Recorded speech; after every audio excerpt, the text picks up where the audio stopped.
세상은 어떻게 돌아가는 걸까? 변증법의 놀라운 해답. 매일 펼쳐지는 다양한 사건들, 끊임없이 변동하는 사회와 경제. 세상은 참 간단해 보이지 않습니다. 선과 악, 빛과 어둠, 전진과 후퇴처럼 서로 상반된 것들이 맞물려 돌아가며 마치 끝없이 대화를 하고 있는 것 같기도 합니다. 마침내 한 가지 통찰이 떠오릅니다. 바로 세상이란 충돌과 조화의 무한한 과정이라는 깨달음입니다. 독일의 철학자 헤겔은 술자리에서 토론하기를 즐겼다고 합니다. 그는 늘 모든 사물과 현상이 정반합의 3단계 과정을 통해 변화하고 발전한다고 주장했는데 이것이 변증법입니다. 헤겔에 따르면 사회변화 역시 기존의 것과 새로운 것이 대립하고 통합되는 변증법적 과정을 통해 이루어집니다. 예를 들어 16세기에서 18세기 프랑스는 절대 왕정 시대였지만 동시에 상업과 산업이 발달하면서 부르주아 계급이 성장한 역동적인 시기였습니다. 부르주아는 절대 왕정의 과도한 세금 부과와 사회적 제약에 저항하며 더 많은 정치적 권리를 요구했고, 이러한 갈등은 결국 프랑스 혁명이라는 폭발적인 사건으로 이어져 민주주의 사회를 열었습니다. 헤겔은 자신이 직접 프랑스 혁명을 경험하지는 못했지만 그의 철학체계인 변증법을 통해 혁명의 의미를 해석하려고 노력했습니다. 그가 경험한 것은 프랑스 혁명 후 유럽 정복에 나섰던 나폴레옹이었습니다. 헤겔은 자신이 독일 사람이었지만 나폴레옹을 세계 정신의 구현자로 보았으며 그의 업적에 깊은 감동을 받았다고 전해집니다. 그 이유는 나폴레옹이 프랑스 혁명을 통해 유럽의 자유와 평등의 정신을 퍼뜨리고 구질서를 파괴하며 새로운 질서를 세우려는 시도를 했다고 여겼기 때문입니다. 실제로 예나 전투 당시 그는 창가에 서서 지나가는 나폴레옹을 역사의 영웅으로 바라보았다고 전해집니다. 이 장면에서 알 수 있는 것은 헤겔의 변증법의 특징이 관념론적이라는 것입니다.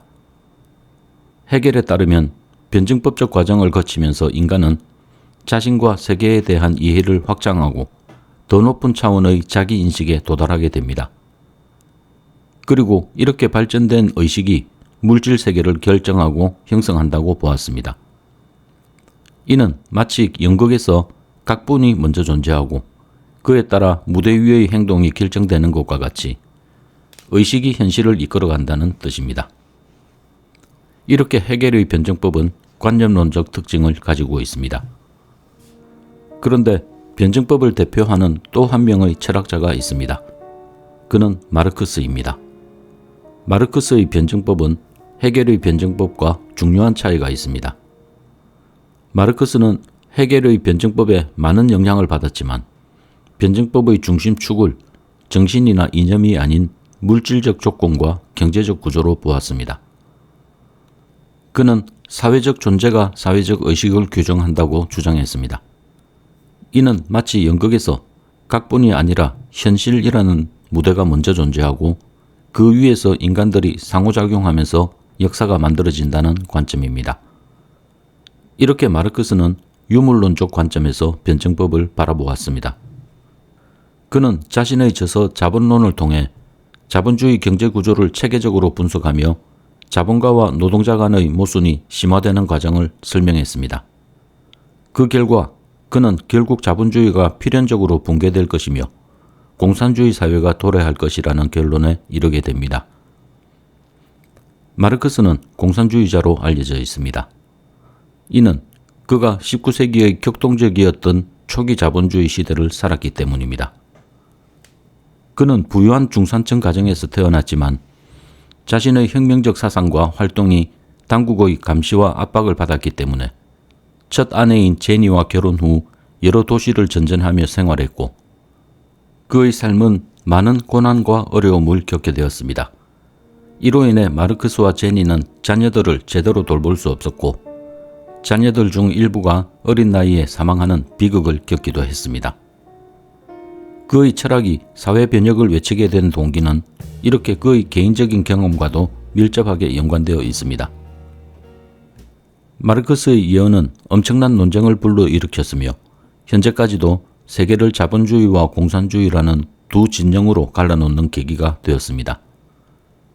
그는 비록 19세기의 인물이지만 현대 서구 사회에서도 빈부격차, 노동착취, 경제적 불평등 문제를 해결하려 할 때 마르크스의 분석은 여전히 중요한 참고자료로 사용됩니다. 관념론과 유물론. 이렇게 헤겔과 마르크스를 두 축으로 하는 변증법의 특징은 단순히 과거, 현재, 미래를 나열하는 것이 아니라 변화의 과정 속에서 나타나는 대립과 통합, 그리고 새로움의 탄생에 관해 설명한다는 것입니다. 이러한 관점에서 세상을 바라보면 우리는 역사, 철학, 예술, 과학 등 다양한 분야에서의 복잡한 변화와 발전 과정 또한 더욱 깊이 이해할 수 있습니다. 18세기에서 19세기에 이르는 예술의 흐름은 변증법적 진화 과정을 잘 보여줍니다. 먼저 고전주의는 완벽한 아름다움을 추구했습니다. 신화나 역사적 사건을 캔버스에 담으면서 인물들은 마치 그리스 조각상처럼 이상적이고 완벽하게 표현되었습니다. 그리고 예술의 형식과 기법에 대한 엄격한 규칙을 따릅니다. 이렇게 고전주의는 이상적 아름다움과 객관적 표현 그리고 형식성을 중시했습니다. 이에 반기를 든 것이 낭만주의였습니다. 낭만주의 예술가들은 예술의 본질을 감정과 상상력 그리고 개성이라고 여기며 웅장한 자연을 배경으로 하여 인간의 감정을 반영하고자 했으며 인간 내면의 깊은 감정을 표현하는 데 집중했습니다. 그리고 마침내 이 두 예술사조의 대립에서 사실주의가 탄생했습니다. 사실주의는 이상적인 아름다움이나 과장된 감정 표현을 지향하고 현실을 있는 그대로 묘사했습니다. 평범한 사람들의 일상과 노동을 주제로 삼았지만 주관적 표현보다는 현실을 객관적으로 기록하려고 노력했습니다. 하지만 사실주의 예술가들은 단순히 사실을 표현하는 차원을 넘어 당시 사회의 현실과 문제 또한 있는 그대로 보여주려는 의도를 가지고 있었습니다. 밀레의 이삭줍기는 사실주의를 대표하는 작품입니다. 이 그림에는 수확이 끝난 들판에서 고된 노동을 하는 농민 여성들의 모습이 사실적으로 담겨 있습니다. 하지만 배경에 그려진 넓은 들판과 다른 농부들의 일하는 모습은 당시 농촌의 일상을 생생하게 전달합니다. 이처럼 사실주의는 현실의 모습, 특히 사회적 문제를 있는 그대로 담아내는 데 주력했습니다. 변증법은 철학적 방법론이지만 그 속에는 과학적 원리가 내재되어 있습니다. 특히 현대과학의 한 축인 양자역학과 흥미로운 유사성을 보여주고 있습니다. 이를테면 양자역학에서 중첩현상은 입자가 다중상태로 동시에 존재하다가 우리가 관측할 때만 하나의 상태로 결정된다는 뜻입니다. 입자의 상태가 관측할 때 비로소 결정된다는 것은 미래의 입자 상태가 미리 정해져 있지 않다는 뜻이기도 합니다. 이는 변증법에서 서로 대립하는 상태들이 동시에 존재하다가 새로운 상태로 발전하는 과정과 비슷합니다. 이렇게 변증법은 모든 사물에 내재된 모순을 강조합니다. 대부분의 역사는 끊임없는 변화의 과정이며 대부분의 경우 기존 질서인 정과 새로운 질서인 반이 상호작용하며 변화를 이끌어냅니다.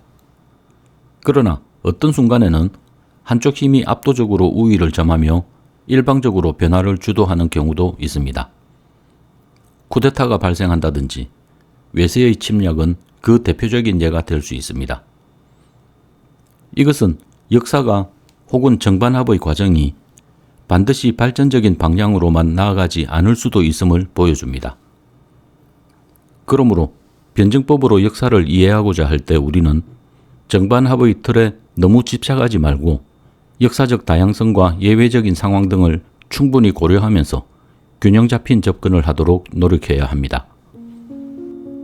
헤겔과 마르크스는 변증법을 통해 우리에게 몇 가지 깨달음을 알려주었습니다.